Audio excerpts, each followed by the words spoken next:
2008 का चीन भूकंप रिक्टर स्केल से भी ज्यादा डर, एक घातक प्राकृतिक शक्ति जिसने बिना किसी चेतावनी के हमला किया। साल 2008 में दुनिया ने चीन के टोफू ड्रैग निर्माण के बारे में जाना। भूकंप में करीब 90,000 लोग मारे गए और 4 लाख से अधिक घायल हुए, मुख्यतः क्योंकि चीन की इमारतें नियमानुसार नहीं बनी थीं। 15 साल से अधिक समय बीतने के बावजूद चीन के निर्माण में सुधार के कोई संकेत नहीं दिखते। असल में अब वे वही निर्माण तरीके दूसरे देशों में भी निर्यात कर रहे हैं। यह बस 1 महीने पहले बैंकॉक में हुआ था।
मार्च को दक्षिण पूर्वी एशियाई देशों में एक बड़ा भूकंप आया।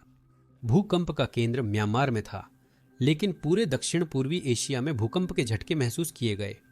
दुर्भाग्यवश बैंकॉक के लिए इस भूकंप के दौरान एक इमारत गिर गई। और अंदाजा लगाइए उस इमारत के निर्माण में कौन शामिल था? एक चीनी कंपनी। इमारत गिरने के 1 दिन बाद 4 चीनी व्यक्तियों को प्रतिबंधित क्षेत्र में निर्माण से जुड़े दस्तावेज और रिपोर्ट चुराने की कोशिश करते हुए पकड़ा गया, जो यह जांचने में मदद कर सकते थे कि सिर्फ यही इमारत ही क्यों गिरी। ऐसा लगता है कि चीन कुछ छुपाने की कोशिश कर रहा था। हम इसकी पुष्टि कर सकते हैं क्योंकि इमारत गिरने के बाद कंपनी ने अपनी वेबसाइट से इससे संबंधित सारी पोस्ट हटा दी। इसके अलावा चीनी सेंसरों ने ओवरटाइम काम करना शुरू कर दिया ताकि चीनी नागरिक भी यह सवाल न पूछ सकें कि भूकंप में सिर्फ यही इमारत ही क्यों गिरी। चीनी परिवारों को यह 2008 के सिचुआन भूकंप की याद दिलाता है और इसीलिए सवाल बहुत उठ रहे थे। मुझे विश्वास है कि इस प्लेटफॉर्म पर चीनी बॉट्स इस घटना के बारे में वीडियो को डाउनलोड करने का प्रयास कर रहे हैं। तो अगर आप हमारी मदद करना चाहते हैं तो नीचे दिए गए लाइक और सब्सक्राइब बटन को दबाएं। यह हमें बॉट्स और एल्गोरिदम से लड़ने में सहायता करेगा। बिल्डिंग ढहने के बाद चीनी कंपनी ने दावा किया कि यह अधूरी थी, जो उनके कुछ महीने पहले के बयान के विपरीत है। वे इमारत की शुरुआती संरचना के पूरा होने का उत्सव मना रहे थे, कहते हुए कि मेन फ्रेम तैयार हो गया है। जैसे ही बिल्डिंग गिरी, कंपनी का दावा है कि निर्माण अधूरा था। इसके पीछे का रहस्य यही है। बैंकॉक में गिरी बिल्डिंग चीन की BRI परियोजना की थी, जिसका मतलब है कि CCP खुद इसे फंड कर रही थी। अब जब भ्रष्टाचार के बारे में सबको पता चल रहा है, CCP इससे लेना देना नहीं चाहती। थाईलैंड की अथॉरिटीज पीड़ितों को न्याय दिलाना चाहती हैं, जिसके लिए उन्होंने जांच शुरू की है। जांच के शुरुआती चरणों में ही कुछ गंभीर समस्याएं सामने आ गई हैं, जो CCP के लिए दुर्भाग्यपूर्ण है। जांचकर्ताओं के अनुसार ढहने की घटना के 1 दिन बाद प्रतिबंधित क्षेत्र में घुसने के आरोप में गिरफ्तार 5 चीनी नागरिकों को ब्लूप्रिंट सहित 32 दस्तावेज हटाने की कोशिश करते हुए पकड़ा गया। संदिग्धों ने दावा किया कि ये बीमा के लिए थे, लेकिन अधिकारियों का कहना है कि ये अनियमितताओं और भ्रष्टाचार का सबूत है। जांच में पाया गया कि इमारत के निर्माण दस्तावेजों पर 30 इंजीनियरों के हस्ताक्षर नकली थे। पूरी प्रक्रिया भ्रष्टाचार से ग्रस्त है। और इस पूरे घोटाले के केंद्र में 2 मुख्य चीनी कंपनियां हैं। इनमें से एक है शिनकुआन स्टील और दूसरी है चाइना रेलवे नंबर 10। जांच में पता चला कि शिनकुआन स्टील ने देश के सुरक्षा मानकों के विपरीत स्टील बार का इस्तेमाल किया। इसके अतिरिक्त इस कंपनी के सुरक्षा उल्लंघनों का भी इतिहास रहा है। मात्र एक साल पहले 29 मार्च 2024 को रघुन फैक्ट्री में क्रेन गिरने से 7 मजदूरों की मृत्यु हुई थी। दिसंबर 2024 में एक और फैक्ट्री में धमाका हुआ जिसमें 2 लोग मारे गए और 3 घायल हुए। इमारत गिरने के 2 दिन बाद 1 अप्रैल को कंपनी को सुरक्षा सुधार की सिफारिशों को पूरा न करने के कारण बंद करने का आदेश दिया गया। आइए हमारे दूसरे बिंदु पर आते हैं। चाइना रेलवे नंबर पर ध्यान दें। टेन वह निर्माण कंपनी थी जिसने स्टील का काम शिंगुआंग स्टील कंपनी को सब कॉन्ट्रैक्ट किया था। चीनी कंपनियों द्वारा संचालित BRI परियोजनाएं पूरी दुनिया में एक बड़ी समस्या का सामना कर रही हैं। जब भी किसी देश को CCP से इंफ्रास्ट्रक्चर सुधार के लिए लोन मिलता है, वह पैसा स्थानीय अर्थव्यवस्था में नहीं जाता। चीनी कंपनियां मुख्यतः अन्य चीनी कंपनियों के साथ ही व्यापार करती हैं। इसके अतिरिक्त चीन इन परियोजनाओं पर कार्य करने के लिए विदेशों में बड़ी संख्या में मजदूरों को भी भेजता है। CCP द्वारा दूसरे देशों को दिया जाने वाला ज्यादातर कर्ज वापस चीन जाता है और उन देशों के पास केवल आरण शेष रहता है। इसके अलावा जो प्रोजेक्ट्स ये चीनी कंपनियां बना रही हैं, वे आमतौर पर सबसे अच्छी क्वालिटी के नहीं होते, जैसा कि आप इस गिरावट से देख सकते हैं। अब यह कुछ ऐसा है जिसे हम काफी समय से कवर कर रहे हैं। असल में मुझे लगता है कि जब हमने पहली बार इस पर ध्यान दिलाया था तब से लगभग 4 या 5 साल हो चुके हैं और हम बार बार देखते हैं कि देश इस जाल में फंसते जा रहे हैं। यहाँ तक कि आज भी। यहाँ एक डिटेल्ड ब्रेकडाउन है कि CCP किस तरह कर्ज के जाल का इस्तेमाल करके दूसरे देशों को मूल रूप से गुलाम बना रही है और उनके कीमती संसाधन हासिल कर रही है। ये कुछ साल पहले की बात है। देश विजय और दासत्व के 2 उपाय हैं, एक तलवार द्वारा और दूसरा आर्ण के माध्यम से। ताजिकिस्तान 2016 में चीन ने ताजिकिस्तान के लिए 400 मेगावाट का पावर प्लांट बनाया जिसकी लागत लगभग $350 मिलियन थी। CCP ने पूरे प्रोजेक्ट को वित्त पोषित किया और आरण चुकाने की योजना पर सहमति दी। 3 साल बाद जब ताजिकिस्तान भुगतान नहीं कर पाया तो चीन ने देश की सोने की खदानों का कब्जा ले लिया। ताजिकिस्तान द्वारा लोन की किश्तें चुकाने में विफल रहने पर चीन ने उसकी चांदी की खदानों पर कब्जा जमा लिया। अब ताजिकिस्तान की हर कीमती चीज पर चीन का नियंत्रण हो गया था। श्रीलंका चीन से $12 अरब से ज्यादा के कर्ज में डूबा हुआ। देश अपने कर्ज न चुका पाने पर सरकार ने व्यापारिक उद्देश्यों हेतु एक रणनीतिक बंदरगाह अपने नियंत्रण में ले लिया। श्रीलंका के दिवालिया होने के बाद चीन ने वहां के बंदरगाह में सैन्य जहाज भेजने का प्रयास किया। ये चीन के नवीनतम अंतरिक्ष ट्रैकिंग जहाज हैं जो उपग्रहों, रॉकेटों और अंतर्महाद्वीपीय बैलिस्टिक मिसाइलों के प्रक्षेपण की निगरानी करते हैं। अंततः योजनाएं टल गईं जब भारत को इसकी भनक लगी और उसने श्रीलंका से कहा कि वह CCP को भारतीय सीमा के इतने निकट सैन्य अड्डा बनाने न दे। पाकिस्तान चीन से सर्वाधिक $26 बिलियन से अधिक आर्ण प्राप्त करने वाले देशों में से एक अब दिवालियेपन की कगार पर है। चीन से मिले पैसे से 12 पावर प्लांट सहित विभिन्न बुनियादी ढांचे का निर्माण हुआ। अब जब देश संघर्ष कर रहा है तो ये पावर प्लांट बंद कर दिए गए हैं जब तक कि पाकिस्तान अपने आर्ण पर अग्रिम भुगतान नहीं करता। ये सारी कहानियां और भी बहुत कुछ चीन के वैश्विक प्रभाव विस्तार के प्रयासों का हिस्सा थीं। चीन अमेरिका को पीछे छोड़ महाशक्ति बनना चाहता था ताकि हर देश उसकी सुने और सब कुछ योजना अनुसार ही आगे बढ़ रहा था। वे मदद के नाम पर कर्ज दे रहे थे और बदले में उन्हें जरूरी संसाधन मिल रहे थे। लेकिन फिर कुछ हुआ। कुछ ऐसा हुआ है जो CCP के अस्तित्व को खतरे में डाल रहा है और उनकी दुनिया पर कब्जा करने की योजना उनके सामने ही बिखर रही है। लेकिन हमें यह समझने के लिए कि यह सब ताश के पत्तों की तरह क्यों बिखर रहा है, पहले हमें वापस जाना होगा और जल्दी से समझना होगा कि चीन की शुरुआती योजना कैसे काम करती थी। मालदीव, श्रीलंका, ताजिकिस्तान, कानून, इथियोपिया, बांग्लादेश और पाकिस्तान चीन के कर्ज के जाल में फंसे हुए हैं। चीन इस स्थिति का फायदा उठाते हुए जमीन का लगभग आधा हिस्सा अपने पास रखने की कोशिश करेगा। अपने उत्पादों के लिए बाजार चीनी आयात के कारण खो रहे हैं। चीन के कर्जों के कारण देश परेशान है।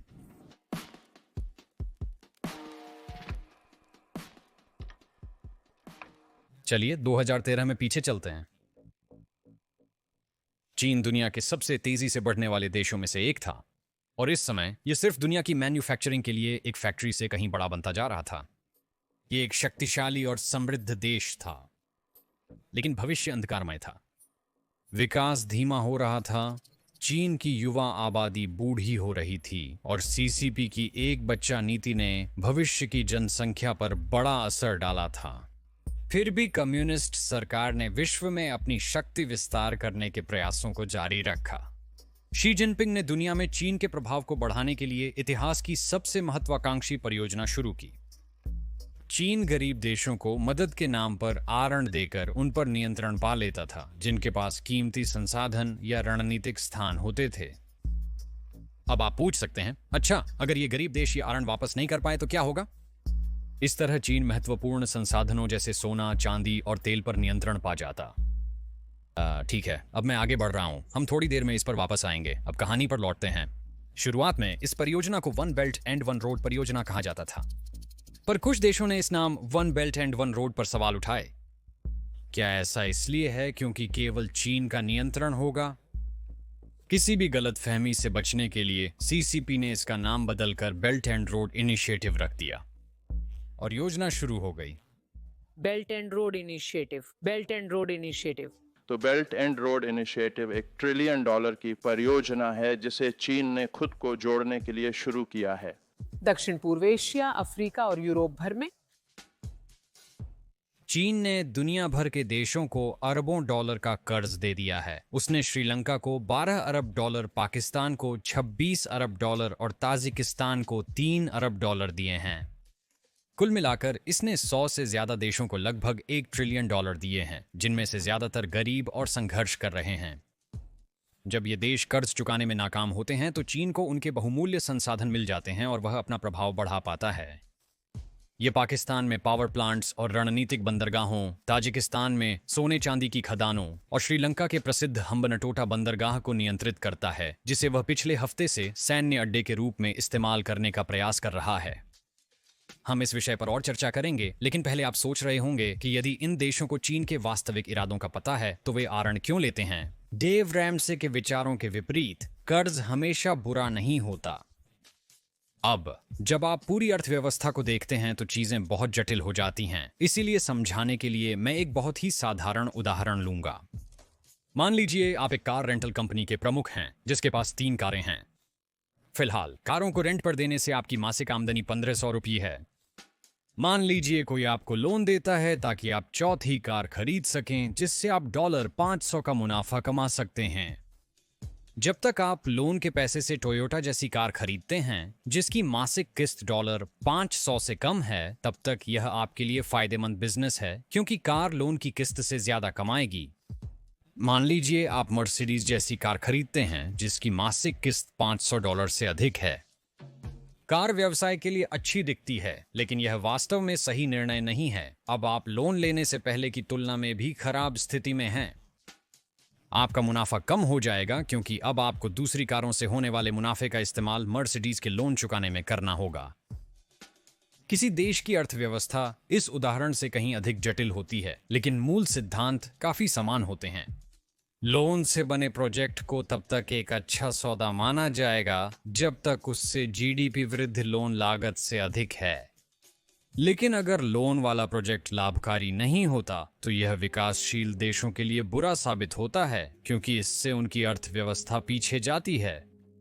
अगर चीन इसमें शामिल है तो स्थिति और बिगड़ सकती है, जो आप जल्द ही देखेंगे। वर्ल्ड बैंक जैसे संस्थान गरीब देशों को लोन देते समय कुछ शर्तें रखते हैं। उन्हें दिखाना होता है कि पैसा कहां जा रहा है, उसका उपयोग कैसे हो रहा है और क्या वास्तव में उन परियोजनाओं पर वह खर्च उचित है। यह इन लोन में भ्रष्टाचार और गलत निवेश को कम या खत्म करने में सहायता करता है। इसी वजह से श्रीलंका के हम्बनटोटा पोर्ट के निर्माण को कई अन्य ऋणदाताओं ने मंजूरी नहीं दी थी क्योंकि आर्थिक दृष्टिकोण से निवेश का कोई मतलब नहीं बनता था। श्रीलंका के पास पहले से ही कोलंबो की राजधानी में एक फलता फूलता बंदरगाह था और भले ही मांग बढ़ रही थी, लेकिन यह कहीं भी उस स्तर पर नहीं थी जहां एक नए बंदरगाह में इतना पैसा लगाना समझदारी होती।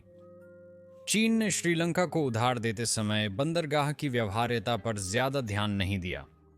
असल में उसे ज्यादातर देशों में पैसे का इस्तेमाल कैसे हो रहा है इसकी ज्यादा परवाह नहीं थी और यह सब जानबूझकर किया गया था। चीन का लक्ष्य इन आड़ों के माध्यम से विकासशील देशों की आर्थिक उत्पादकता बढ़ाना नहीं है। इसका मुख्य लक्ष्य उनके नेताओं को प्रभावित करना था।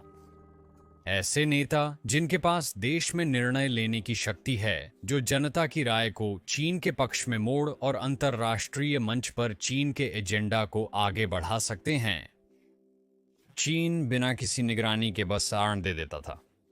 नेता इन फंड्स का उपयोग राजनीतिक फायदे और सत्ता में बने रहने के लिए कर सकते हैं। हम्बनटोटा पोर्ट के साथ भी यही हुआ, क्योंकि इसे तत्कालीन राष्ट्रपति राजपक्षे के गृहनगर में बनाया गया था। राजनीतिक फायदे के लिए जनता में जाना। राजपक्षे परिवार के भ्रष्टाचार ने अंततः श्रीलंका की समृद्ध अर्थव्यवस्था को दिवालिया बना दिया। परिवार ने आरोपों से बचने के लिए देश छोड़ दिया।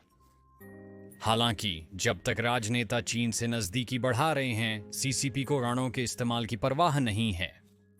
मुझे यकीन है कि चीन की कम्युनिस्ट सरकार चाहती है कि ये भ्रष्ट राजनेता किसी भी तरह सत्ता में बने रहें।